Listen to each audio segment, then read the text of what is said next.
This video contains audio content only. There are no visual elements or images accompanying the audio. If you're expecting to see video footage, please note that this is an intentional audio-only presentation. We recommend listening to this content rather than watching the screen. Thank you for your understanding and enjoy the audio. Welcome. Ever heard of Redneck Revolt? Prepare to have your assumptions challenged. This article explores the fascinating story of this unique group, blending left-wing activism with gun rights, anti-racism with working-class solidarity. We'll delve into their history, ideology, and controversial tactics, examining their efforts to bridge divides and build a multiracial working-class movement. Get ready to explore the complexities of armed left-wing resistance in America and discover how Redneck Revolt is redefining the fight for social justice. Chapter 1. From John Brown to Charlottesville, Tracing the Roots of Armed Left-Wing Resistance. The echoes of gunfire reverberate through American history, a disquieting counterpoint to the melody of freedom and equality. For some, the sound of a gunshot represents oppression, violence, and the silencing of dissent. For others, particularly within marginalized communities facing existential threats, it is the sound of self-preservation, a last desperate defense against a world determined to erase them. Understanding this complex and often contradictory relationship with firearms is crucial to grasping the origins and ideology of Redneck Revolt, a group that stands at the intersection of armed resistance and left-wing activism. Their story is not a singular narrative, but rather a confluence of historical currents, flowing from the abolitionist fervor of the 19th century to the streets of Charlottesville in 2017. To understand Redneck Revolt, one must first journey back to the turbulent antebellum period and the figure of John Brown, a man whose name has become synonymous with militant abolitionism. Brown's legacy extends far beyond his ill-fated raid on Harper's Ferry. Years before, in the blood-soaked plains of Kansas, Brown and his sons engaged in a brutal guerrilla war against pro-slavery forces. Bleeding Kansas, as it became known, was a microcosm of the national conflict brewing, a preview of the violence that would soon engulf the nation. Brown, a devout Calvinist, saw slavery as an intolerable evil, a moral stain that could only be cleansed through direct action, even violence. He believed in the inherent equality of all people, regardless of race, and was willing to fight and die for that belief. His actions in Kansas, though controversial even among abolitionists, cemented his reputation as a fearless fighter against oppression. This spirit of militant resistance, embodied by Brown, did not disappear with his execution. It lay dormant, a seed waiting for the right conditions to sprout. Decades later, during the tumultuous civil rights era, it re-emerged in the form of groups like the Deacons for Defense and Justice. While the mainstream narrative of the civil rights movement often focuses on nonviolent resistance, the reality was far more complex. Black communities in the South faced constant threats of violence from white supremacist groups like the Ku Klux Klan.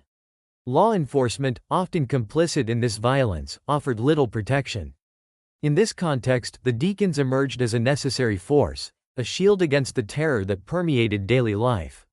They were not aggressors but protectors, providing armed security for civil rights activists and defending black communities from attacks. In Louisiana and Mississippi, they stood guard outside churches and homes, their presence a deterrent to those who sought to intimidate and harm. Their actions, though often clandestine, demonstrated that armed self-defense could be a crucial component of the struggle for equality. Another vital tributary to the Redneck Revolt's ideological river is the Rainbow Coalition, a multiracial alliance forged in the late 1960s. This coalition, born in Chicago, united the Black Panther Party, the Young Lords, and the Young Patriots Organization, a group of working-class white Appalachians and Southerners. These groups, though diverse in their backgrounds and specific goals, recognized their shared enemy, a system of economic and racial oppression that kept them marginalized and powerless. The Rainbow Coalition challenged the prevailing notion that class struggle and racial justice were separate issues. They understood that these struggles were intertwined, that true liberation required dismantling both economic and racial hierarchies. They organized community programs, provided free breakfast for children, and challenged police brutality, demonstrating the power of cross-racial solidarity in action. These historical threads, the militant abolitionism of John Brown, the armed self-defense of the Deacons, and the multiracial solidarity of the Rainbow Coalition converge in the ideology and actions of Redneck Revolt. They see themselves as inheritors of this tradition of armed left-wing resistance, adapting these historical lessons to the contemporary context of rising white supremacy and economic inequality. Redneck Revolt seeks to dismantle this system of division, promoting cross-racial solidarity and community self-defense. The 2017 Unite the Right rally in Charlottesville, Virginia, served as a brutal reminder of the ongoing threat of white supremacist violence. Redneck Revolt members were present at the rally, not as aggressors, but as community defenders. They stood alongside other anti-racist activists, providing a protective presence against the aggression of white supremacists. They offered medical assistance to those injured in the clashes, their first aid training proving invaluable in the chaotic and violent environment. They stood as a barrier between the hate-filled marchers and the vulnerable communities they targeted. Their presence, though controversial to some, was a testament to their commitment to protecting those most at risk. Redneck Revolt members also played a protective role for activists and others present. The story of Redneck Revolt is a story of continuity and adaptation. It is a story of drawing inspiration from the past to confront the challenges of the present. From John Brown's fight against slavery to the Deacons' defense of black communities, from the Rainbow Coalition's multiracial solidarity to the streets of Charlottesville, the thread of armed left-wing resistance weaves through American history. Redneck Revolt, by embracing this legacy, seeks to forge a new path towards a more just and equitable future, a future where the sound of gunfire is replaced by the harmonious chorus of liberation. Chapter 2. Beyond the Stereotype. The heart and soul of Redneck Revolt. The word redneck conjures up images. A Confederate flag waving, beer drinking, probably racist, good old boy. But what if I told you that image is being challenged, reclaimed even, by a group dedicated to fighting racism and economic inequality? Imagine a summer evening in a small town park. The air is thick with the smell of barbecue, banjos and fiddles weave a lively tune, and a diverse group of people, black, white, Latino, LGBTQ+, are sharing a potluck dinner. Kids are getting their faces painted, not with camouflage or rebel flags, but with flowers and rainbows. This isn't your typical rural gathering. This is Redneck Revolt. And over by the picnic tables, a group is huddled around, not cleaning guns, but showing people how to fix a busted tail light. A brake light clinic, they call it, a simple act of community care that can prevent an unnecessary police stop, particularly for people of color disproportionately targeted for minor infractions. This is the other side of Redneck Revolt, a side rarely seen in mainstream media. Redneck Revolt isn't just about barbecues and brake lights. It's about dismantling the very systems they believe perpetuate injustice, white supremacy and capitalism. Their ideology is a complex tapestry woven from threads of anti-racism, working-class solidarity, and a belief in community self-defense. They're not your typical leftist organization, and they're certainly not your grandpa's NRA. They're carving their own path, challenging assumptions on both the left and the right. Let's start with the redneck part. They've chosen this often derogatory term not to celebrate its racist connotations, but to reclaim it. For a deeper exploration of this reclamation, see Chapter 3. Their anti-racist stance isn't just theoretical, it's woven into the fabric of their actions. They actively engage in outreach in spaces typically associated with the hard right: gun shows, flea markets, NASCAR events, even state fairs. They set up tables, not with pamphlets on gun rights or conspiracy theories, but with literature challenging white supremacy. They initiate conversations, often with people who hold diametrically opposed views. They don't shy away from difficult dialogues, understanding that real change happens through face-to-face engagement. One Redneck Revolt member recounted a conversation at a gun show with a man sporting a Confederate flag patch. The conversation started tense, but as the member explained how racism is used to divide the working class, how it benefits the wealthy elite while keeping everyone else down, a flicker of understanding crossed the man's face. He admitted he'd never thought of it that way. That's counter-recruitment in action, not converting people to a specific ideology, but planting seeds of critical thinking, chipping away at the wall of white supremacy one conversation at a time. Redneck Revolt argues that racism and economic exploitation are two sides of the same coin. They see white supremacy as a tool used by the powerful to pit white workers against workers of color, preventing them from uniting and challenging the status quo. They believe that when working-class people, regardless of race, recognize their shared enemy, the wealthy elite, they can build a powerful movement for social and economic justice. As one of their recruitment letters puts it, it's not brown or black people keeping you down, or immigrants.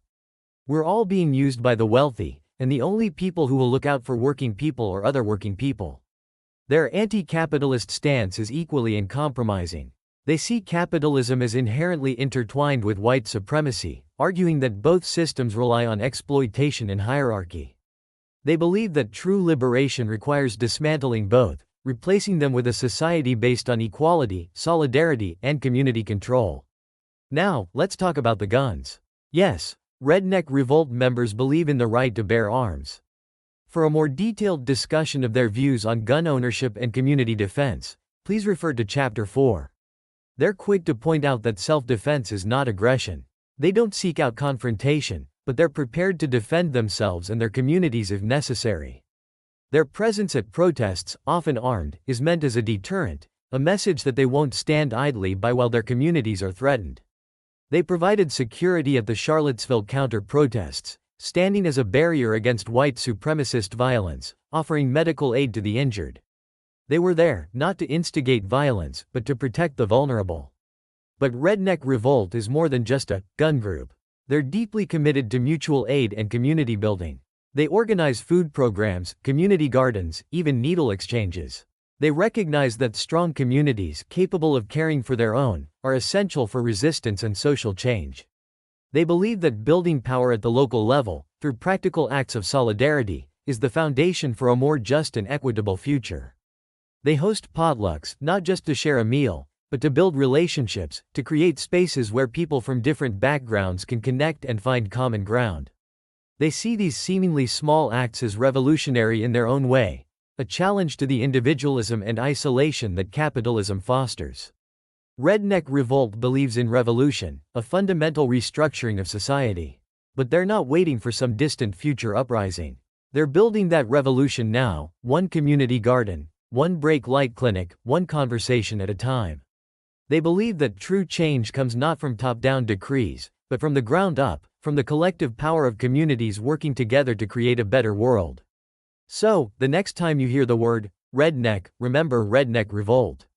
They're challenging the stereotype, reclaiming the term, and building a movement that blends anti-racism, class struggle, and community defense in a way that defies easy categorization. They're a reminder that real change doesn't come from fitting neatly into a box, but from breaking the mold and forging your own path.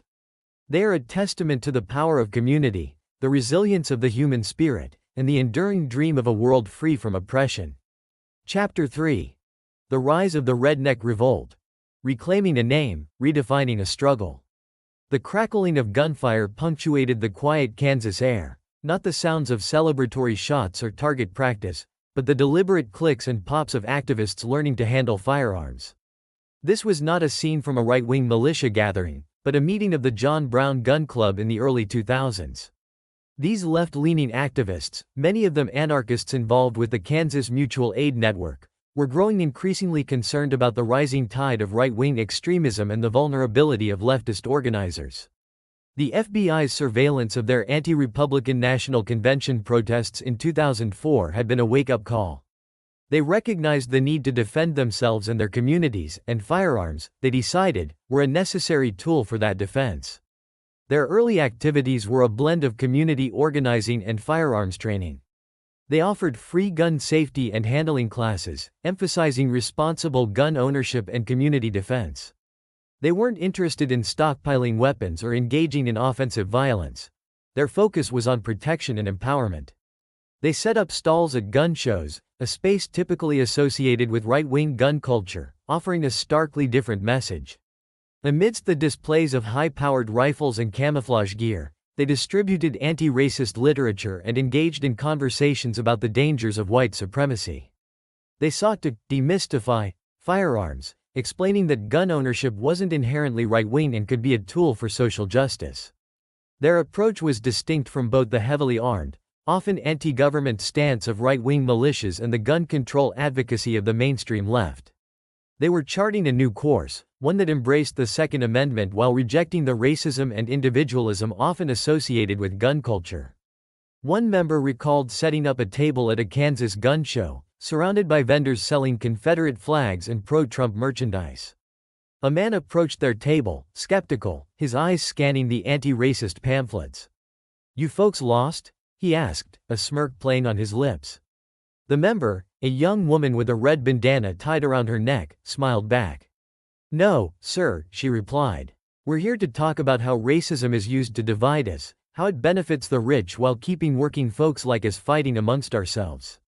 The man's smirk faded, replaced by a look of curiosity. He picked up a pamphlet and began to read. These small interactions, these seeds of critical thought planted in unexpected soil, were the foundation of their early counter-recruitment efforts. As the political landscape shifted and the Tea Party movement gained momentum, the John Brown Gun Club recognized the need for a more focused effort to counter the growing influence of right-wing populism, particularly among working-class whites. This realization led to the formal emergence of Redneck Revolt in 2016. The name itself was a deliberate provocation, a reclamation of a term often used as a pejorative. The word redneck has a long and complex history. It originated in the late 19th century, referring to poor, rural farmers whose necks were sunburned from working in the fields. Later, during the Coal Wars, striking miners adopted the term as a badge of honor. Redneck Revolt sought to reclaim redneck from these negative connotations, connecting it back to its roots in the labor movement. They drew inspiration from the Battle of Blair Mountain, a pivotal moment in the Coal Wars where thousands of miners fought against the exploitative coal companies. The red bandanas worn by Redneck Revolt members were a direct homage to these striking miners, a symbol of their shared struggle against oppression. They argued that the white working class had more in common with working-class people of color than with the wealthy elites who exploited them all. By reclaiming redneck, they aimed to create a space for working-class whites to reject white supremacy and embrace a class-conscious, anti-racist identity. The group's formal launch in 2016 coincided with the tumultuous presidential election, a period marked by the rise of Donald Trump and a surge in right-wing populism. Redneck Revolt saw this as a critical moment to intervene. They organized events in rural communities, attending gun shows, flea markets, NASCAR events, and country music concerts, spaces often considered bastions of right-wing support. They offered free brake light clinics, recognizing that minor traffic violations could lead to disproportionate targeting of people of color and low-income individuals. They distributed literature challenging white supremacy and engaged in conversations about economic inequality. They emphasized the shared struggles of working-class people, regardless of race, arguing that Trump's policies would ultimately harm everyone but the wealthy elite. Their presence at the Unite the Right rally in Charlottesville in 2017 brought them into the national spotlight. They were there, armed and ready, not to instigate violence, but to defend the community against the anticipated aggression of white supremacists. They provided medical assistance to those injured in the clashes, their first aid training proving invaluable in the chaotic and violent environment. Their actions, though praised by some as a necessary defense against far-right violence, were also criticized by others who questioned the role of armed activists in social movements. The controversy, however, only served to amplify their message and draw more attention to their cause. The aftermath of Charlottesville saw a surge in interest in Redneck Revolt. New chapters sprang up across the country, and their membership grew significantly. They continued their outreach in rural communities, organizing potlucks, community gardens, and needle exchanges, demonstrating their commitment to mutual aid and community building. They formed alliances with other activist groups, including Black Lives Matter, recognizing the interconnectedness of their struggles.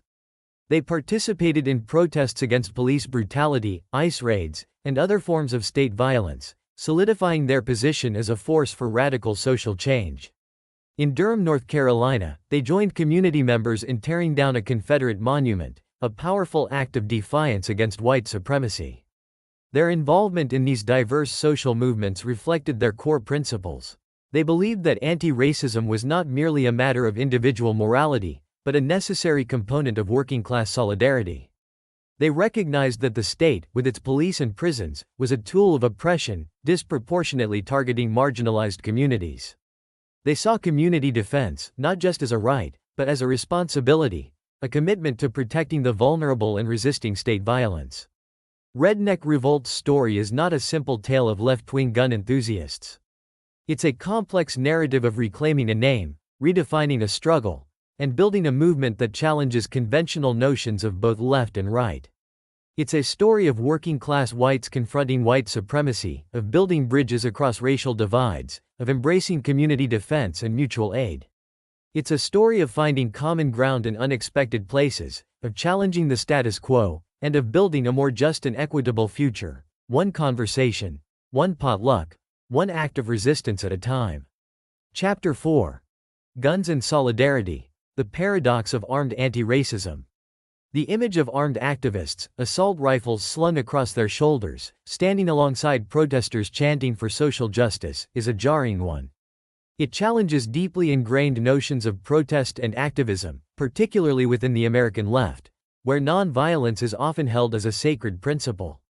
This is the terrain Redneck Revolt occupies, a space fraught with contradictions, where the tools of potential violence are employed in the pursuit of peace and equality.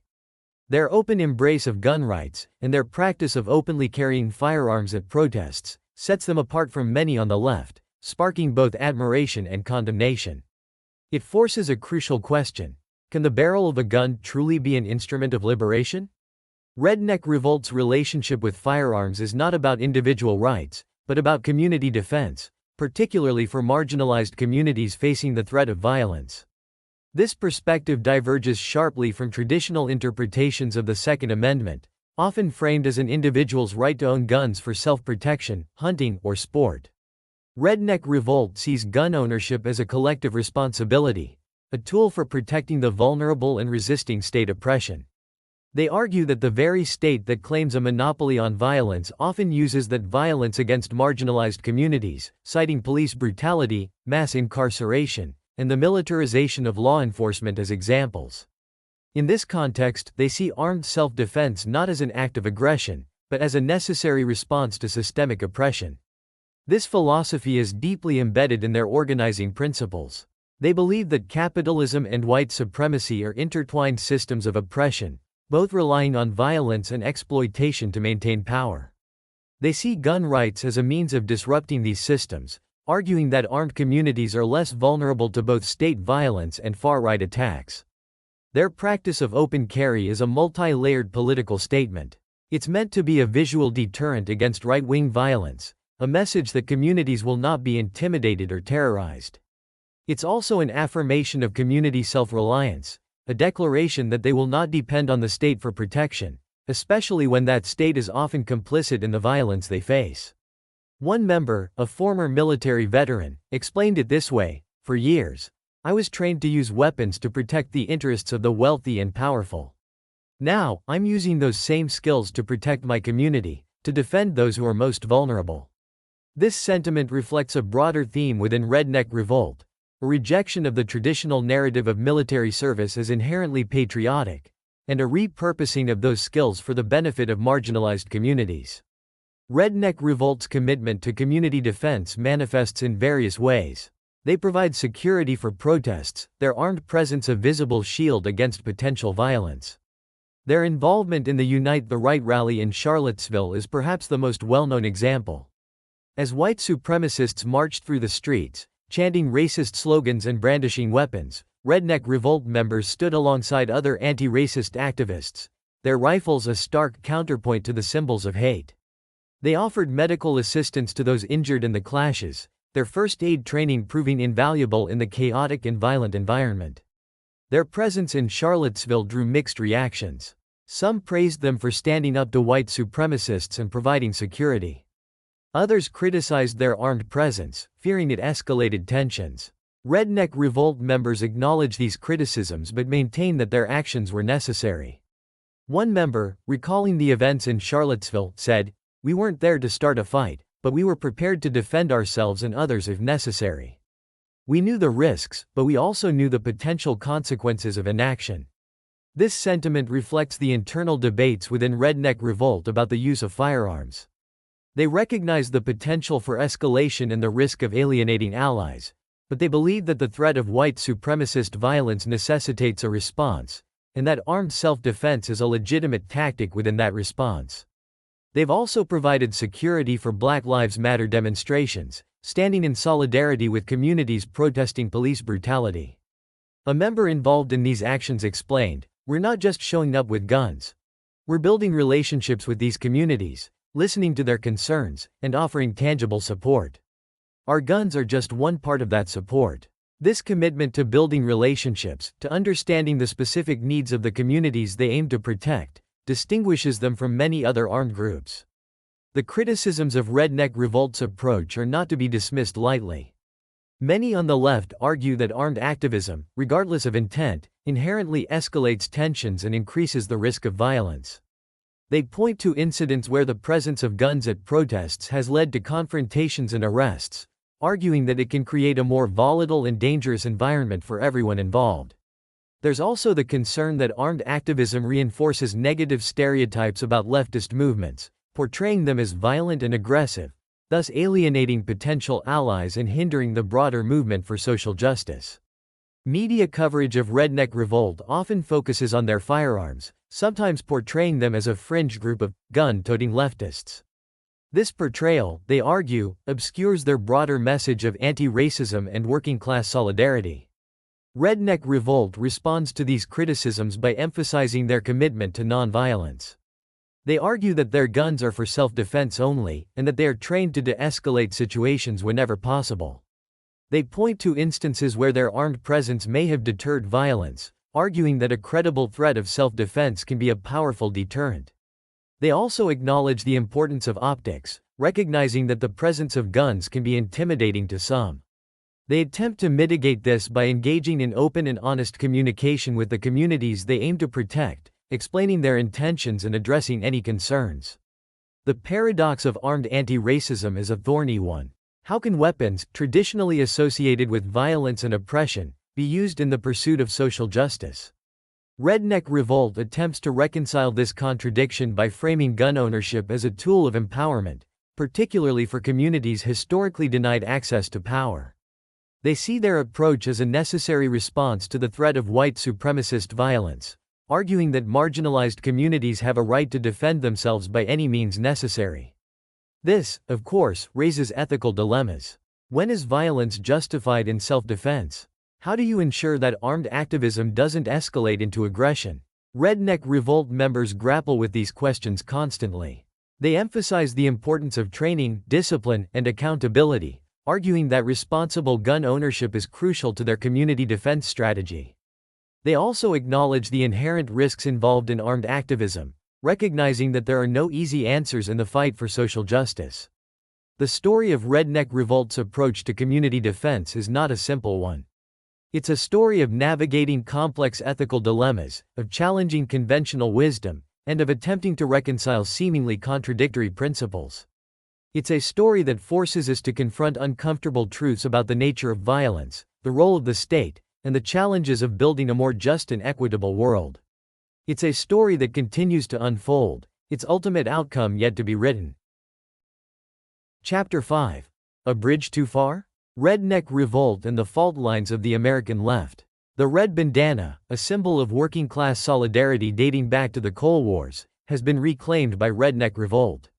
Yet, this same symbol, coupled with the open carry of firearms, has become a point of contention, a visual representation of the chasm that separates them from some within the broader American left. Their unique blend of libertarianism, socialism, and anti-racism, combined with their focus on working-class whites and a willingness to engage with the right, has placed them in a precarious position, a bridge between worlds, often under fire from both sides. The criticisms leveled against Redneck Revolt are numerous and pointed. Their open carry of firearms at protests has drawn sharp rebuke. Critics argue that such tactics escalate tensions, alienate potential allies, and reinforce negative stereotypes about the left. It's a recipe for disaster, Richard Cohen, president of the Southern Poverty Law Center, stated in an interview, echoing the concerns of many who believe that armed activism is counterproductive and dangerous. Some within the anti-fascist movement, while sharing Redneck Revolt's goals, criticize their methods. All it takes is one jumpy person pulling a trigger. The fear is that the presence of firearms, regardless of intent, increases the likelihood of violence. Redneck Revolt counters these criticisms by emphasizing their commitment to community self-defense. They argue that marginalized communities, facing the threat of violence from both the state and far-right extremists, have a right to protect themselves. We are willing to take on personal risk to defend those in our community who live under the risk of reactionary violence, their organizing principles declare. They point to Cornel West's public acknowledgement of their role in protecting him as evidence of the necessity of their approach. "Who's worrying about optics when people might actually be killed?" one member asked, highlighting the group's prioritization of safety over public perception. They argue that the criticism of their open carry tactics often comes from a position of privilege, from those who don't face the same daily threats of violence. Another point of contention is Redneck Revolt's engagement with right-wing groups like the Three Percenters and Oath Keepers. Critics accuse them of legitimizing dangerous ideologies and normalizing extremism. They argue that dialogue with such groups is futile and that it only serves to empower the far right. The Anti-Defamation League, for instance, has characterized the activities of some right-wing groups as dangerous, highlighting their potential for violence. Redneck Revolt justifies their engagement with the right by framing it as a counter-recruitment strategy. They believe that by entering spaces where white supremacist groups recruit, they can challenge racist narratives and offer an alternative vision. They point to instances where they've successfully dissuaded individuals from joining white supremacist groups as evidence of the effectiveness of their approach. Levi Van Son, a geographer who has studied Redneck Revolt, wrote that, through patient dialogue and popular education, several Redneck Revolt chapters have been able to challenge the white nationalist ideologies of these right-wing libertarian militias and flip them away from anti-immigrant and pro-capitalist positions.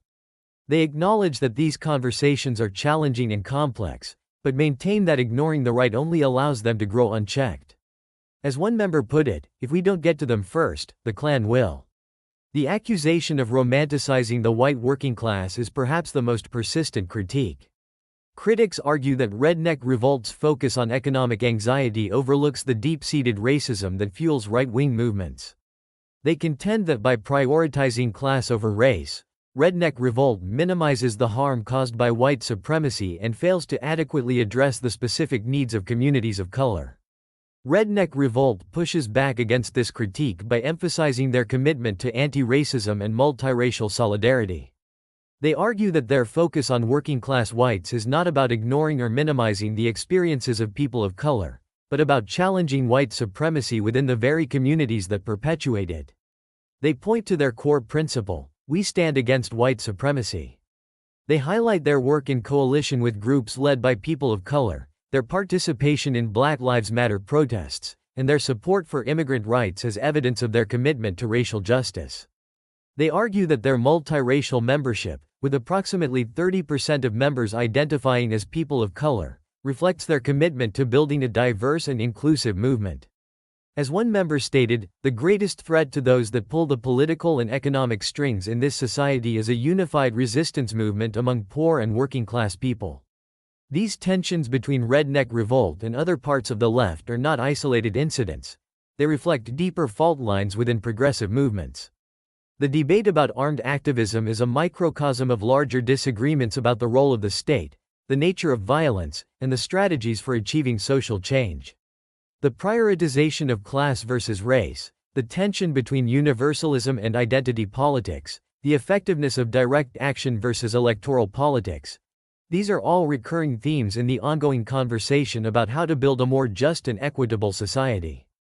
Redneck Revolt's unique blend of libertarianism and socialism further complicates their position within the left.